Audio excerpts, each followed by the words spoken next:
So my last video, 21st Century Nuremberg Trials, has kind of gone viral on FaceTube with over 64,000 views.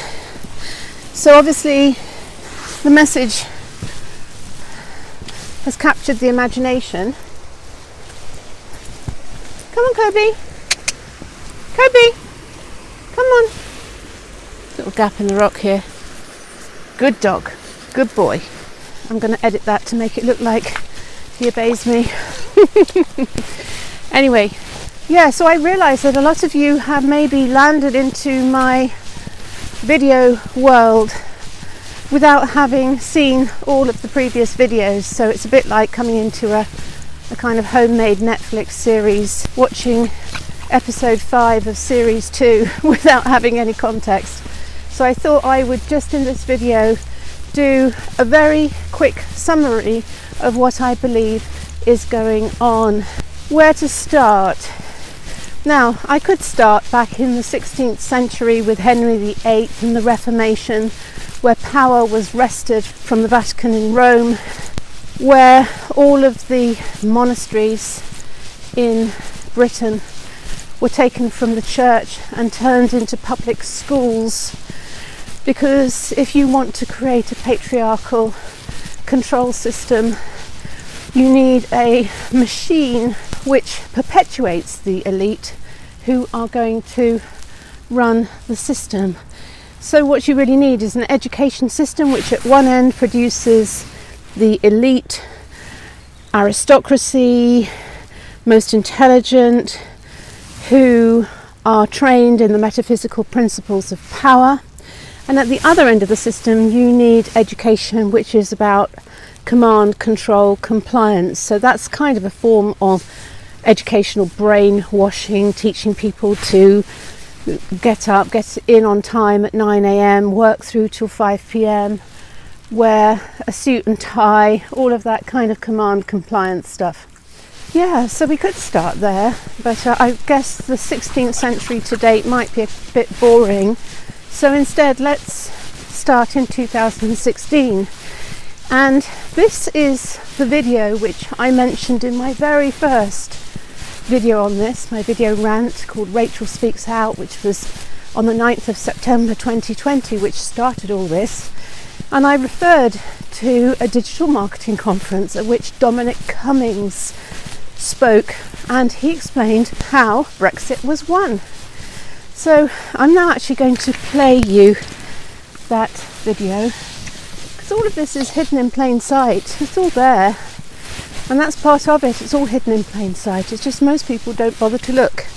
So let's take a little watch of that video. And of course, Dominic Cummings is a product of the public school system.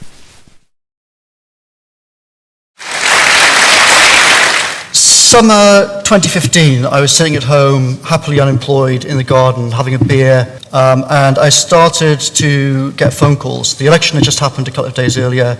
Cameron had unexpectedly won, and I started to get phone calls from a combination of a few MPs and some campaigners, and a few Tory party donor billionaires, and a few Tory party donor billionaires. Opportunities like this come along quite rarely, so I thought, okay, let's give it a try. So the campaign started with literally basically me and a bike and an iPhone, and I started biking around London, trying to get about half a dozen very good people to quit their jobs and take a high-risk chance of doing this startup with me. Cameron is back in Downing Street. They've got all of the big structural advantages. He's Prime Minister, he's got Whitehall behind him, they have the whole Tory party machine, the CBI, the city, you name it. I also started to do some market research to figure out what does the country actually think about this issue. And essentially I found that the first was obviously immigration. Other big thing was the financial crisis in 2008. And the third big factor was the euro. They could see Greece literally on fire on TV screens. The combination of these three big things, fundamentally there was a third of the public that said the EU is rubbish and I want out. There was another third of the population which said the EU is a positive force and I'm definitely going to vote to stay in. And there was about a fifth of the public that said the EU is rubbish, I would like to be out of it, but getting out is scary, and I'll probably end up voting to stay in. And that was the crucial element of the population that we really had to aim for. So we had to motivate that third of people actually to turn out to vote. We had to try and demotivate the third who wanted to stay in, and we had to try and persuade enough of that fraction of the fifth not to be frightened and to vote with us. That was the essential challenge of it. And it worked on different levels. The most obvious level was we've got to take back control from Brussels, but it was also about taking back control of the system itself. Yeah, these are the guys who screwed up the economy, who drove it off a cliff in 2008, whose mates are all the Goldman Sachs bankers and the hedge funders on massive bonuses. Us mugs on PAYE are the ones paying the bills for this. We'll show those guys. We'll take back control from you lot in London. Second was the £350 million in the NHS. Sometimes we said our official bill for the EU is £350 million a week. Sometimes we said we send £350 million a week to the European Union because we wanted to try and provoke the rage of the In campaign. We also pushed the general theme that it's riskier to stay in this thing than it is to leave. And that whole issue about risk and safety was really fundamental psychologically. So one of the basic things that I did was I brought in a team of physicists, and what they did was they simply scanned around the world and they said, what studies have been done on issues of turnout and persuasion? We basically created a checklist of what these things were, and we built the communications team around trying to exploit each of these elements which the physicists found. And then we held back almost all of our budget, and then we basically dumped the entire budget in the last 10 days. Roughly about 7 million people saw 1.5 billion digital ads over a relatively short period of time. And by the end of the campaign, that third, fifth that I talked about had changed, and the third had grown to about 44%-ish. Could we have won without immigration? Absolutely not.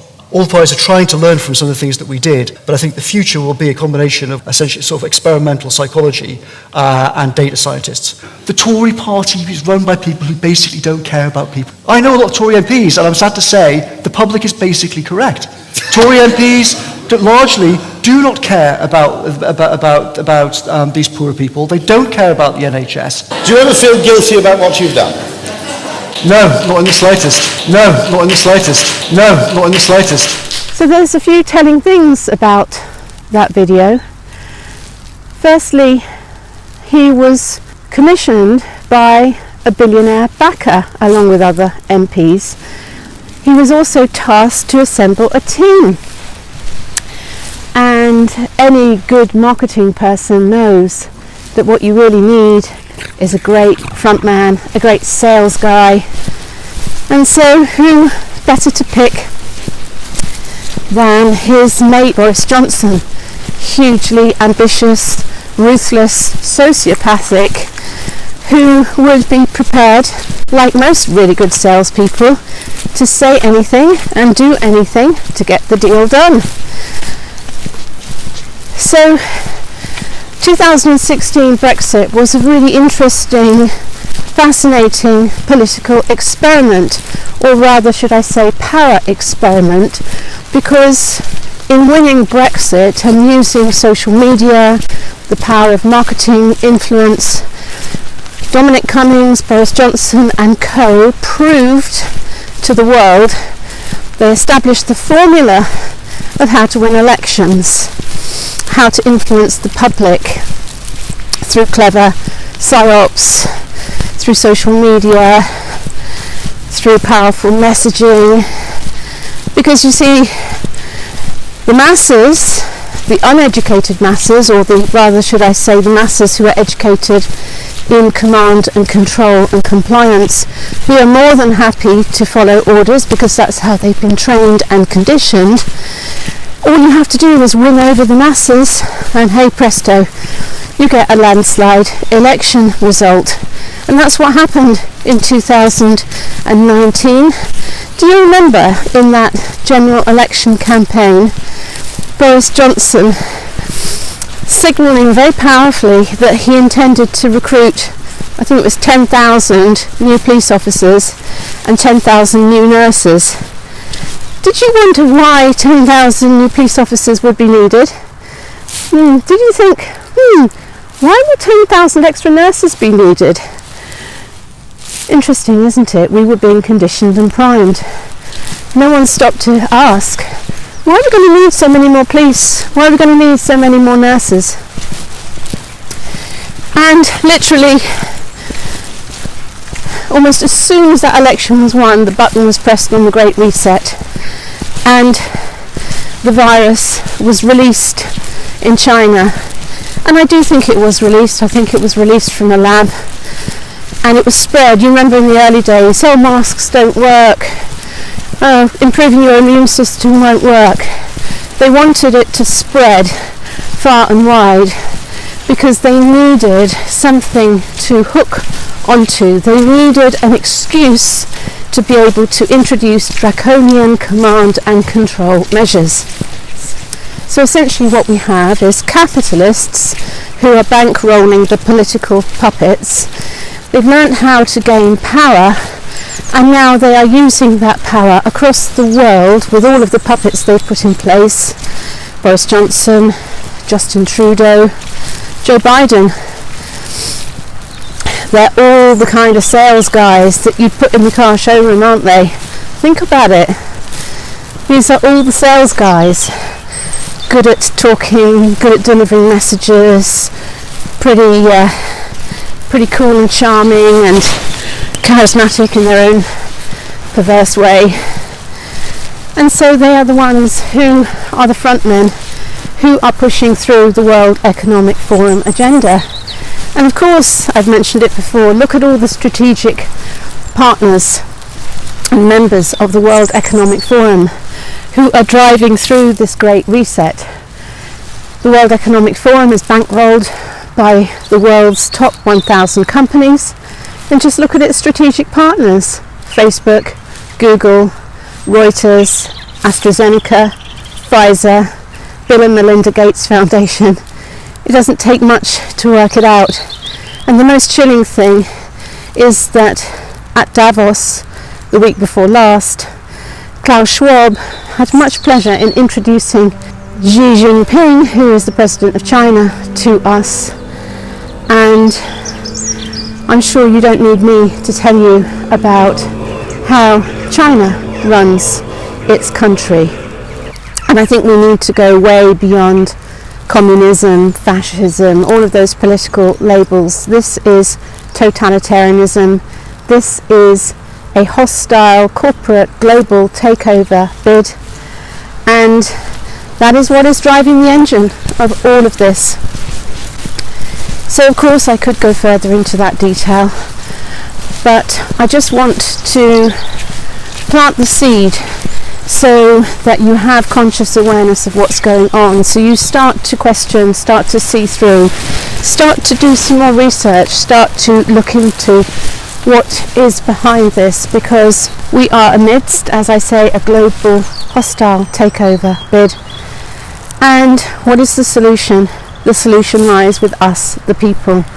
The thorn in the side, the grit in the shoe, the annoying mosquito in the luxury tropical hotel room that won't let you sleep at night. Let us patent interrupt this. Let us be that voice that will never say yes to the experimental genetic engineering injection program.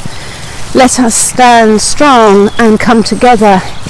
I know there's so many local community groups now forming. I urge you, if you haven't already, to either join or form your own local community group. I urge you to use Telegram as opposed to Facebook. I'm much more active on Telegram now than Facebook. We need to find ways of communication that are not censored. We need to find ways to join together those of us who see what is going on. It's not going to take all 7 billion people on the planet, just enough of a critical mass of us to come together. So find your small local community support group. I've got a local one for Yulgrave and Bakewell on Telegram. I've also got a global online Zoom group, which is amazing, and you can join either of those. I'll put the links below this video. You're welcome to join, and let us support one another in standing strong in our no not going into fear, not going into anger, not going into flight or fight, just simply standing strong in our no. We do not consent. And we see you. We see what's going on. We see what's unfolding. And we're not going to let you get away with it. So, sending you lots of love. Have a great weekend. Bye for now.